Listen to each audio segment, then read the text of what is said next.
Hey, welcome to Planet Earth. It's Friday. Mr. H is here with you. How you doing, huh?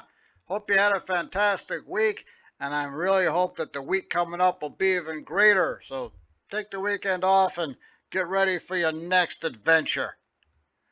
So we're talking about India today. What's India famous for? A lot of things, but India became an independent country due to a peaceful revolution. Now, most of it was peaceful. As closer you got to Independence Day, the less peaceful it became. After Britain was weakened from the Second World War and decided it was time to leave India because there was no way Britain was going to be able to handle another sepoy-style revolt, they decided it was time to go, and closer it came for time to go, Britain started losing control, and the Indian unity between Muslims and Hindus started breaking down. They started moving in different parts of the country. Most Muslims lived in the northwest part of India, what we call Pakistan today, and they also had a huge presence over in Bangladesh, which is going to be called East Pakistan one day.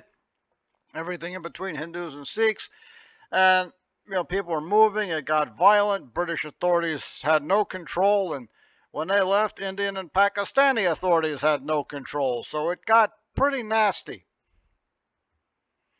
We take a look at India before independence, and this is what everyone sees. Everyone thinks it's one big chunk on the map that belongs to Great Britain. We do that because it's convenient.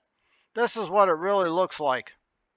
Yeah, this is run by the British. This is run by the British too, but usually through puppet rulers. So, maybe this is politically accurate, but this is what it looks like on the ground. The reason I bring you this map is because India has never been a united country. They called it the subcontinent. It's so bloody big. The closest India has ever been to unified, ironically, is the British Raj. Right? That's what they called India before it became independent. Eventually, with Gandhi and the peaceful revolution, mostly until the very end, they eventually gave India its independence because they couldn't hang on to the place. India had contributed blood and treasure First and Second World War. Yeah, if you're so invincible, Britain, what do you need us for? And it was just time to go. And the British decided to leave peacefully, and they also decided to leave on good terms and keep those trade links open, Yeah, they're thinking ahead on this. And then all of a sudden, last second, on August the 14th, 1947, they declare independence for both countries. Yeah, Pakistan at midnight and India at 12:01 on August the 15th. Some kind of cruel joke right there. But anyway, that's their final, goodbye on the way out there. And as you said, both these countries, India has a tendency to be a divided sort of country, kind of like Germany before 1871 or ancient Greece. So it's important to try and hold the country together. And with Pakistan going one way, India going the other, there's a possibility of India breaking up. Yeah, because once the British are gone, there's nothing to keep everybody united. And that was a problem faced by both India and Pakistan. Pakistan's already divided. You've got West Pakistan here and East Pakistan separated by, what was it, like 1,000 miles of India? And there's certain princely realms that wish to run on their own. We've got Daman and Diu over here. The Indians had to walk in there with force. Kalat was about to try and break loose there from Pakistan. They got on top of that situation pretty fast. Hyderabad over here. Oh, they tried to declare its own independence. India had to go in full force. Took 5 days to run it over there in 1948, but they did it because you couldn't have this big hole in the middle of India. Goa belonged to Portugal. Eventually, India would invade that and take it in 1961. They had Puducherry down here. French already told them they were leaving in 1954, so that wasn't too big a deal. But, right here, they had to overrun this because if you get this hole in the middle of India, all those other Indian city-states start breaking, and the whole country's going to fall apart. And they're still trying to figure the borders out because you got all these disputed areas right here. Up here in the north, Kashmir and other stuff over here. We're still not sure the border is over here, Bengal. And, India wants the Indus River as a border, but Pakistan says no because, it's basically half of Pakistan. So the peaceful revolution turns into something somewhat violent. We've got a pretty bad separation right here and still a lot of conflict out on the horizon. First order of business as independent states, India and Pakistan go to war with each other in 1948. They're fighting over Kashmir, way up there in the north, a place that's high elevation. It's very hard to breathe. I have no idea why they're fighting that hard over it. They could just draw a line down the middle along the crest of the mountains maybe, but they don't see it that way. And look, see India here? Remember I told you how the country could break up? Yeah, these are little provincial boundaries, which used to be independent states. So it's very important that they settle where the boundary is, because if there's any question where the boundary is, yeah, somebody further inside the country starts questioning boundaries. Get all kinds of problems with that. So India and Pakistan go to war in 1948. Ironically, a lot of British officers on both sides have even known each other. They fight it out. The lines move around a little bit, but not enough to solve anything. India and Pakistan still not friends with each other. In 1962, the whole world was staring at the Cuban Missile Crisis, as well as they should. Two nuclear-armed superpowers could possibly nuke the world. Well, whilst that was happening, half the world's population, China and India, were going to war in 1962. Again, we've got border disputes up there in the Himalayas, places that, people, as you can tell by this picture, can't really live. Soil's not very good. The elevation's really high. Even trouble drinking the water. High acidic, not acidic, the other one, base water, and all kinds of other stuff that's in there. But they went after each other, and India came up second in this one. Yeah, they lost about 2,000 soldiers, and China grabbed some more land, as you can tell over there. There was some talk about them launching a further invasion of India, but let's face it, you got the Himalayas in the way, man. You're coming down one road, they bomb that road, you're going to lose a lot of people. And what are they going to do? Are they really going to try and overrun the whole subcontinent? I mean, granted, it's got a huge population, but, India's not exactly small either, But hey, let's forget about China, because the real enemy, as far as India is concerned, is Pakistan. As far as Pakistan's concerned, the real enemy is India. And if China doesn't like India, maybe China and Pakistan can be friends. But more on that a little bit later. 1965, they don't like each other, so India launches the attack. They're going right after, as you can see it up here. They want to control the rivers. They're not going to get way up here. Looks like they have some of it here, but they really just don't like Pakistan. You grab a couple of big cities over here. But the problem with taking land from Pakistan is that it's full of Muslim Pakistanis who don't want to be part of India. So trying to conquer Pakistan, if you can do it, pretty big country on its own, you end up what they call swallowing the poison pill. You end up bringing in 100 million people who don't want to be there. And it's just a guerrilla war that's just very horrible and never going to end. Over here trying to get the mouth of the Indus River. That don't look like they're going to get there. The war in 1965 did not go well for either side. I mean, they seemed really ready to fight each other, but it's one of those, the heart is willing, the body's not ready. They went after each other, and neither side did really well. As you can tell, they're using surplus Second World War equipment here. It's a Sherman tank. And here's Pakistani soldiers crossing a road, and that's not how you do it, man. You got one side holds back as an overwatch position, the other guy goes across, and they overwatch while the second group comes across. Here, they're just running right down the middle here.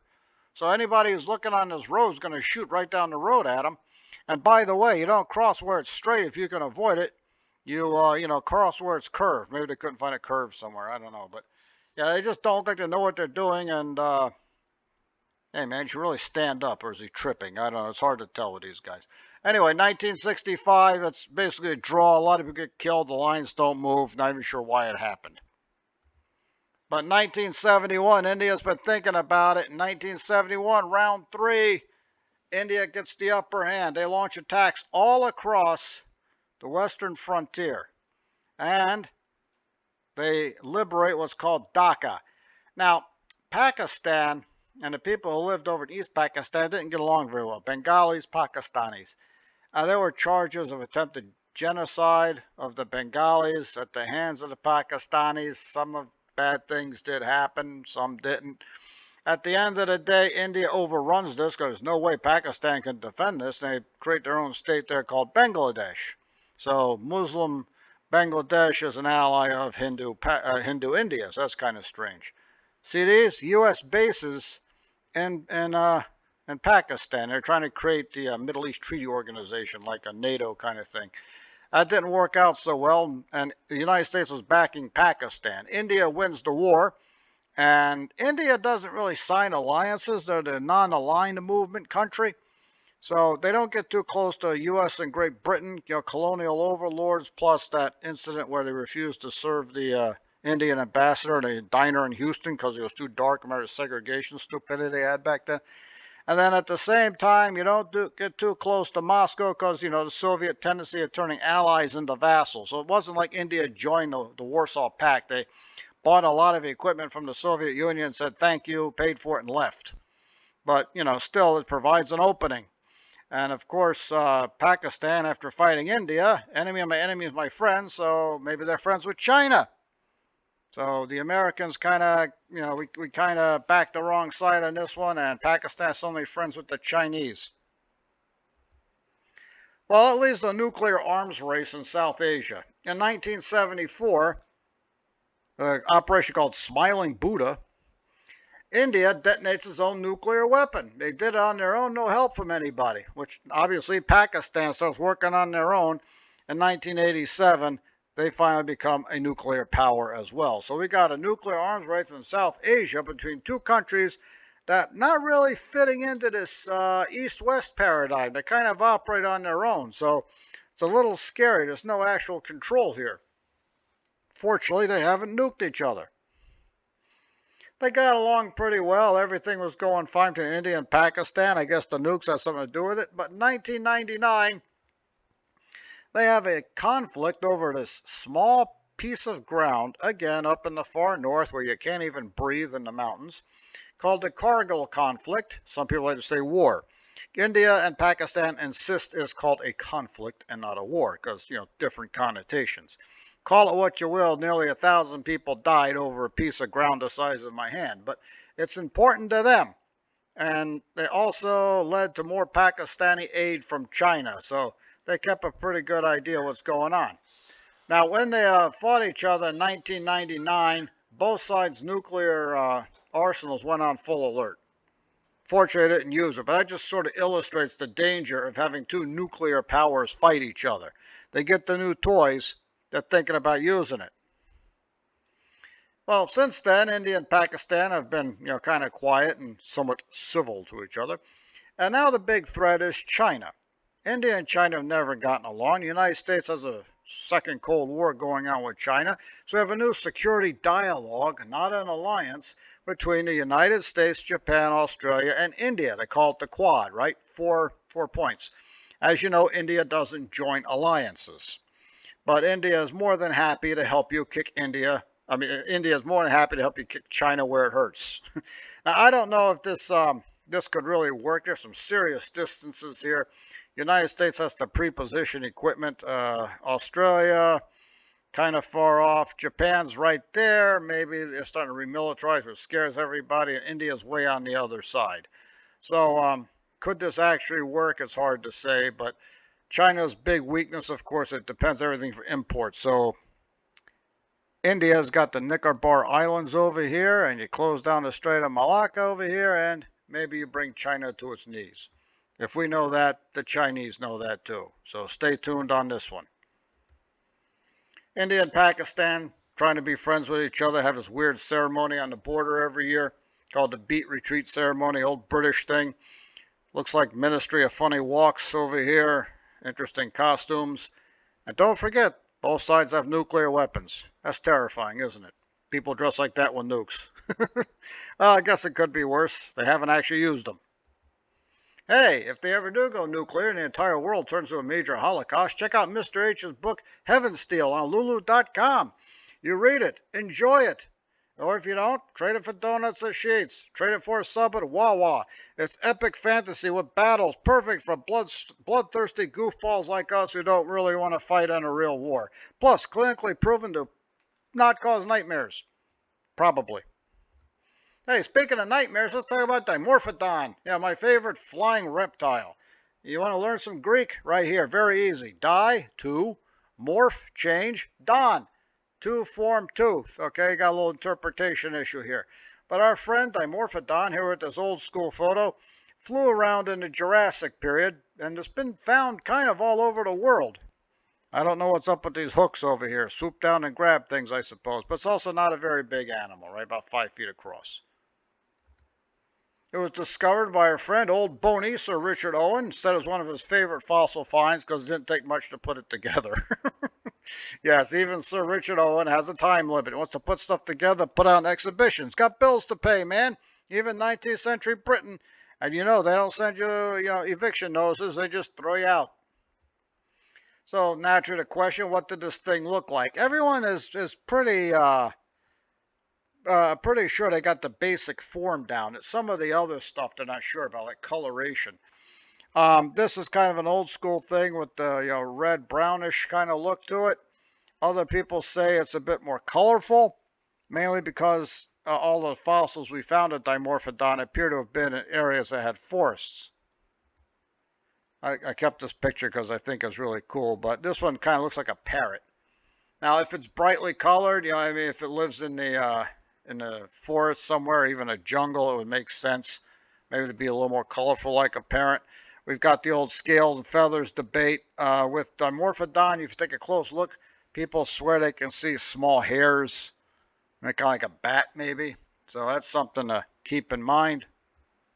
Like we said, we think it's a forest dweller, so there's compelling arguments both sides. It could be somewhat dull colored, right there, blended with a mossy fallen log. Could be somewhat bright colored, probably eating insects. It seems like the kind of thing eats a lot of bugs. And bugs in the Jurassic period were bigger and juicier.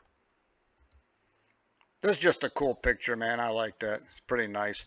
I don't see any feathers or hair. It's just straight scales. Not even sure it's Dimorphodon, but it just looks really cool. United Football League, what's happening over there? We're halfway through the year. We've definitely got separations between good teams and bad teams, and there appear to be nothing in between. Week 5, we saw some massacres. The Brahmas defeated the Renegades 25-15, keeping Arlington/Dallas, don't lie to me, I can read a map, keeping them winless. Birmingham obliterated the Houston Roughnecks. The Battlehawks marched into D.C. It was close at first. They just pulled away and ended up destroying them 45-12. I saw that one. Did have a huge beer snake, though. I think it went from one side, from the top stands down to the bottom stands behind the end zone. So at least something was going right for D.C. And then the Michigan Panthers walked into Memphis and just obliterated them 35-18. Not even close. Taking a look here at the week standings, as you can see, definite separation. There's good, there's bad, there's nothing in between. Maybe DC. Birmingham's 5-0, man. They're really looking for that third straight title. Michigan's right behind them at 3-2, a couple games back.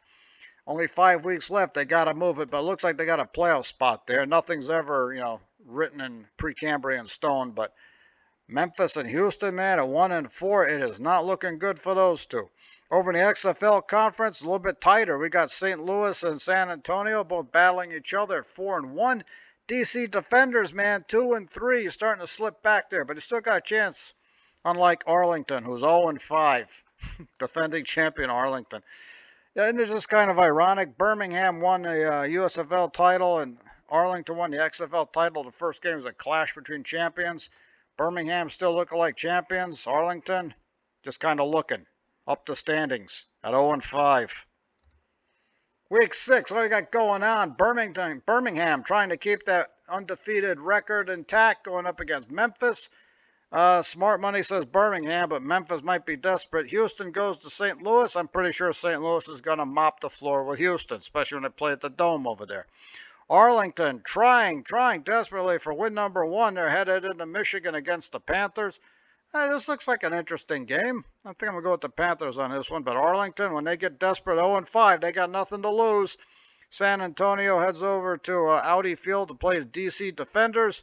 DC trying to hang on that playoff spot. San Antonio trying to pull ahead, get into first place. All we know is the beer snake is going to be there. You guys have yourself a fantastic weekend. Thanks for coming in. Don't forget to like and subscribe. Check out Mr. H's book, Heaven Steel. I got a sequel on the way, by the way. And enjoy the real Easter, the Greek Orthodox Easter, right? Red eggs, still got candy, got gyros though. Kalo Pasca, and I will see you next week. Das vidanya.